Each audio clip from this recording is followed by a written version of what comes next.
Welcome back once again. आज एक uncut video बना रहा हूँ L18050 में, जो हम लोग मशीन बना के आपको सेल करते हैं। उस मशीन में क्या क्या मॉडिफिकेशंस होती है, कुछ क्वेश्चंस हमेशा पूछे जाते हैं, जैसे कि मॉडिफिकेशन क्या क्या की है आपने, रॉ मटेरियल की क्वालिटी क्या होनी, क्या मैटर करती है, कैसे मैटर करती है, मेंटेनेंस क्या है मशीन में, और ये मशीन क्यों खरीदें, और ये मशीन किसने खरीदनी चाहिए। तो ये सब क्वेश्चंस के आज आपको पूरे आंसर्स दूंगा मैं। तो आपका ये 18050 है, 12 इंच प्रिंटर है। ऑलमोस्ट 8 मिनट में आप एक A3 प्रिंट कर सकते हो। 1800 से बहुत ही फास्ट प्रिंटर है ये। और इसका जो हेड है वो है XP600, मतलब जो बड़े मशीनों में हेड यूज़ होती है ड्यूअल हेड, वो सेम हेड आपको इसमें यूज़ करने को मिलता है। तो XP600 सिंगल हेड मशीन होगी ये। एक ही मशीन में आपको CMYK और वाइट ये इसी मशीन में आपको मिलेगा। अब इस मशीन में मॉडिफाइड क्या क्या हुआ एक लिस्ट बताता हूँ मैं आपको। पहले तो आउटपुट एग्जिट रोलर्स है, जो नॉर्मली हर एक DTF के प्रिंटर से निकाले जाते हैं। दूसरा है इसका CISS का मतलब होता है इंक सप्लाई की पूरी सिस्टम। तो आप ये देख सकते हो यहाँ पर, ये पूरा एक्सटर्नल इंक सप्लाई इसको लगाया हुआ है। ये क्यों किया है ये भी मैं आपको बताता हूँ। सो मेजॉरिटी जिसने भी अभी तक DTF में काम किया होगा उनको पता होगा कि आपको डैम्पर्स रिप्लेस करने पड़ते हैं। इन मेंटेनेंस आपको डैम्पर्स रिप्लेस करने पड़ते हैं। तो वो डैम्पर्स आप अगर ओरिजिनल प्रिंटर के डैम्पर्स इसके देखोगे तो वो रिप्लेस करना इम्पॉसिबल है किसी भी यूज़र के लिए, क्योंकि वो कंटिन्यूस इनफ्लो डैम्पर्स है नहीं, वो ड्रिप फीड डैम्पर्स है। तो वो डैम्पर्स रिप्लेस आप खुद कर नहीं सकते हो, इसलिए इसकी पूरी कैपिंग स्टेशन बदल के इसका हमने, ये इसकी कैपिंग स्टेशन है, ये कैपिंग स्टेशन भी इस हेड की बदली हुई है। तो ये देख सकते हो, ये नॉर्मल आपकी जैसे 1800 पे इंक सिस्टम है या फीडिंग सिस्टम है, वैसे फीडिंग सिस्टम होगी। और इसके साथ ये मेटल मेश डैम्पर्स आप आसानी से खुद निकाल के इसको खुद बिठा सकते हो। सो ये एक चीज़ बहुत ज़रूरी है। बहुत सारे लोगों के वीडियोस देख रहा हूँ मैं, या लोग बहुत बार कंपेयर करने के लिए कॉल करते हैं कि आपने ये क्या, इसमें इनके पास इतनी कॉस्ट में मिल रहा है, आपके पास ये कॉस्ट में है। सो ये छोटी छोटी चीज़ें हैं जो यूज़र्स को बाद में बहुत काम आती है। अदरवाइज आपको ये प्रिंटर मेंटेनेंस के अलावा कुछ नहीं देगा। मेंटेन आप खुद कर पाओगे तो ही ये प्रिंटर आपके लिए है, otherwise don't by this printer. Second thing, ये इसको बोला जाता है वेस्टिंग पैड है ये प्रिंटर का। इप्सन के हर एक मशीन में वेस्टिंग का काउंटर आपको रीसेट करना होता है। तो इप्सन ने इस मशीन में ऐसे एक टैंक दिया हुआ है, आपको ये टैंक रिप्लेस करना होता है। तो बहुत लोग क्या कर रहे हैं, इसके साथ ये चिप्स सेल आउट कर रहे हैं कि चलो टैंक आपको रीसेट करने के लिए हम चिप दे देंगे, आप चिप बदलते रहो। कितने चिप्स आप बदलोगे? तो ये चिप रीसेट करने के लिए हम लोगों ने आपको मशीन के साथ ही हम लोग आपको चिप रीसेटर दे रहे हैं, जो C टाइप इनपुट होता है, अदरवाइज इसको बैटरी ऑपरेटेड होता है। तो ये आप बस यहाँ पर लगा दो और इसकी चिप को रीसेट कर दो, तो वो कॉस्ट आपको 0 हो जाती है। थर्ड थिंग, बहुत सारे लोग इसको वैक्यूम लगा देते हैं। हमने आपको ये डिलीवरी ट्रे बना के दिया हुआ है, I hope you can see. तो इस डिलीवरी ट्रे से आप कंटिन्यूसली फीडिंग लेके आप रोल फीडिंग कर सकते हो, रोल पे प्रिंट कर सकते हो।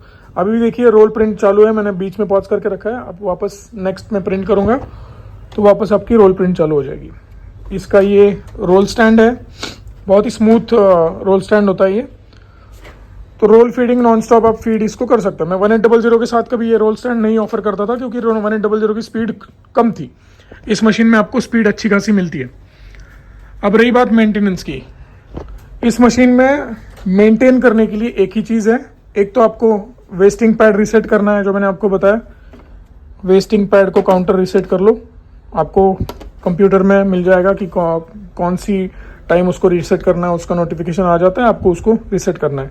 सेकेंड थिंग, और ये not only on this printer, सब प्रिंटर पे आपको ये करना चाहिए। कोई भी DTF का प्रिंटर हो, बड़ा हो छोटा हो, कोई भी प्रिंटर हो, आपको जैसे ही प्रिंट शुरू होता है, आपका प्रिंटर शुरू होता है, प्रिंटर समझो आपको बंद करके कहीं जाना है, आपको प्रिंटर शुरू करना है। प्रिंटर शुरू करने के बाद उसकी पावर केबल निकालनी है, तब जाके ये आपका ये हेड मूव होना बंद हो जाता है, लॉक होना बंद हो जाता है। आप हाथों से इसको मूव कर सकते हो। ये है इसकी कैपिंग स्टेशन। इस मशीन में बहुत बढ़िया कैपिंग स्टेशन दी गई है। इस कैपिंग स्टेशन में आपको डालना है लिक्विड, जो क्लीनिंग सॉल्यूशन हम लोग मशीन के साथ आपको प्रोवाइड करेंगे। वो क्लीनिंग सॉल्यूशन आपको हेड के ऊपर हेड का कैपिंग जो है उस कैपिंग में उसको भर देना है। उसके बाद आपको वापस प्रिंटर स्टार्ट करना है, स्टार्ट करके आप प्रिंटर छोड़ सकते हो। अब बहुत सारे लोग पूछते हैं कितने दिन के लिए मैं प्रिंटर बंद रख सकता हूँ, तो मेरा आंसर यही होता है हमेशा, आपको प्रिंटर बंद ही रखना है तो प्रिंटर खरीदो ही मत। कोई भी DTF प्रिंटर हो, आप अगर बोलोगे मैं 1 महीने के लिए बंद रखूंगा, 2 महीने के लिए बंद रखूंगा, तो ये सब नहीं चलने वाला है। अगर आपको प्रिंटर समझो छोड़ के आपको 15 दिन के लिए बंद करना है, तब जाके आपको क्या करना है, इसके हेड के जो डैम्पर्स होते हैं ये डैम्पर्स निकाल लें। डैम्पर्स निकाल के इसके अंदर आपको सॉल्यूशन भर के रखना है। सॉल्यूशन भरने के बाद आप प्रिंटर छोड़ दो। तो ये बेसिक चीज़ें हैं। DTF मेंटेनेंस सब प्रिंटर में आता है। हर एक प्रिंटर को आपको खुद ही मेंटेन करना पड़ेगा। बट हमारी एंड से हम लोग ये करते हैं कि आपको एक ऐसा प्रोडक्ट देते हैं जिसको आप खुद मेंटेन कर पाओ। तो ये रीसेटर वगैरह ये सब चीज़ें आई होप कि इंडिया में कोई देता है नहीं। और रही बात IVFO मॉड्यूल की, ये जो प्रिंटर्स है, ये प्रिंटर्स इप्सन ने इस तरीके से बनाए कि अगर कोई दूसरा रिप सॉफ्टवेयर आप यूज़ करते हो तो उस सॉफ्टवेयर से यूज़ करते वक्त आपका प्रिंटर का स्पीड डाउन हो जाता है। और थोड़ा नहीं, इसका प्रिंटर का स्पीड इतना डाउन हो जाता है कि ये जो A3 प्रिंट 6 मिनट में 8 मिनट में करता है, उस प्रिंटर की आपकी जो स्पीड है वो डायरेक्टली आधी होके 1 घंटे पे भी जा सकती है। मतलब एक A3 प्रिंट करने के लिए आपको 1 घंटे का भी समय लग सकता है। तो मेक श्योर ये प्रिंटर परचेस कर रहे हो तो वो आप जिधर से भी परचेस कर रहे हो उनसे आप ये कंफर्मेशन लो कि इसकी स्पीड स्लो नहीं होगी ना। और आपको आंसर यही मिलेगा कि वो तो बाद में आपको पता चलेगा, ये आंसर आपको मिलेगा। पर इस प्रिंटर्स में IVFO लगाया हुआ है, मॉड्यूल लगाया गया है, जिसकी वजह से आपको फीडिंग में कभी भी दिक्कत नहीं आएगी, स्पीड में कभी भी दिक्कत नहीं आएगी। So that's it. और रही बात क्रिएटिव से ये क्यों लेना है, तो we are the first one to modify this printer and we are the first one to offer IVFO module, जो किसी के भी पास इंडस्ट्री में अभी तक ये मॉड्यूल है नहीं। इसका हेड का सप्लाई आज भी मेरे पास अवेलेबल है। आपको हेड हो, इसकी कोई भी पार्ट हो मशीन की, पूरी सप्लाई आपको मेरे यहाँ पर मिल जाएगी। दैट्स इट, यही आज आपको पूरा बताना था। एक अपन प्रिंट करेंगे इस पर। ऑलरेडी मेरे सॉफ्टवेयर में ये सेट है। इसको प्रिंट, मैं सॉफ्टवेयर आपको जानबूझ के नहीं दिखा रहा हूँ क्योंकि that is something that makes us different. मैंने प्रिंट इनिशिएट कर दिया है। बहुत सारे लोग इसके आगे पाउडर शेकर का भी यूज़ करते हैं। I will not recommend using powder shaker. छोटा मशीन है, पाउडर शेकर की ज़रूरत है नहीं। ये मैन्युअली आप ये जो ओवन है, इस ओवन पे आप क्यूरिंग कर सकते हो। इसकी स्पेसिफिकेशन भी आप देख लीजिए। This is a cap press, पूरी बहुत ही हैवी ड्यूटी कैप प्रेस है। And this is oven. तो along with machine we are also providing oven. Machine का इंस्टॉलेशन आपके यहाँ पर फिजिकली इंजीनियर आके ही करेगा। तो होता क्या है कि मेंटेन करने के लिए आपको दिक्कत नहीं आएगी।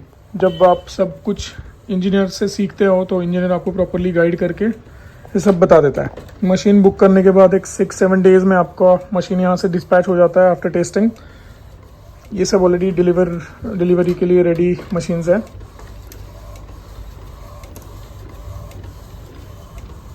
सो सी दिस।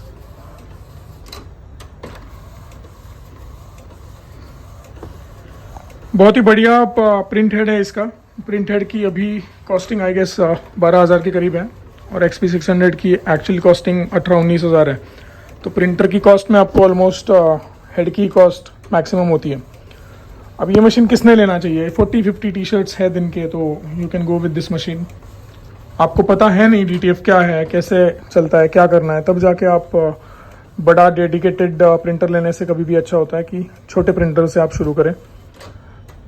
इस पर भी बहुत अच्छा प्रोडक्शन निकाल सकते हो आप, बट कभी भी एक्सपेक्ट मत करो छोटे प्रिंटर से कि मैं बहुत ज़्यादा प्रोडक्शन निकालूंगा।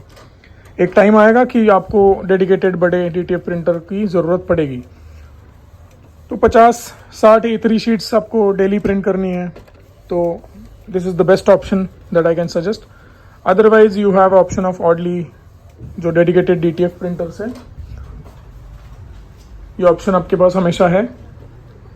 अदरवाइज आप ये मशीन्स भी ले सकते हो। तो डिपेंड करता है कि इन्वेस्ट आपको कितना करना है। आपके पास है पैसे, आपको इन्वेस्ट करने हैं तो डेडिकेटेड मशीन लीजिए। आपको ट्रायल करनी है, आपको शुरू करना है बिजनेस, तो जाके आप छोटा प्रिंटर से शुरू कर सकते हो। And 18050 is a best option with provided in bracket, अगर उसकी प्रॉपर मॉडिफिकेशन हुई है तो।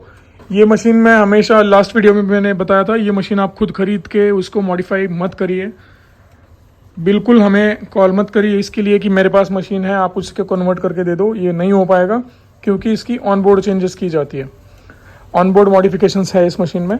तो बेटर है कि आप नया मशीन अगर है आपके पास तो नया machine you can ship it to us, we can convert it and then we can ship it back to you. So that's it. Thank you once again. Prabodh this side from Creative, a brand, a name you can trust. Thank you.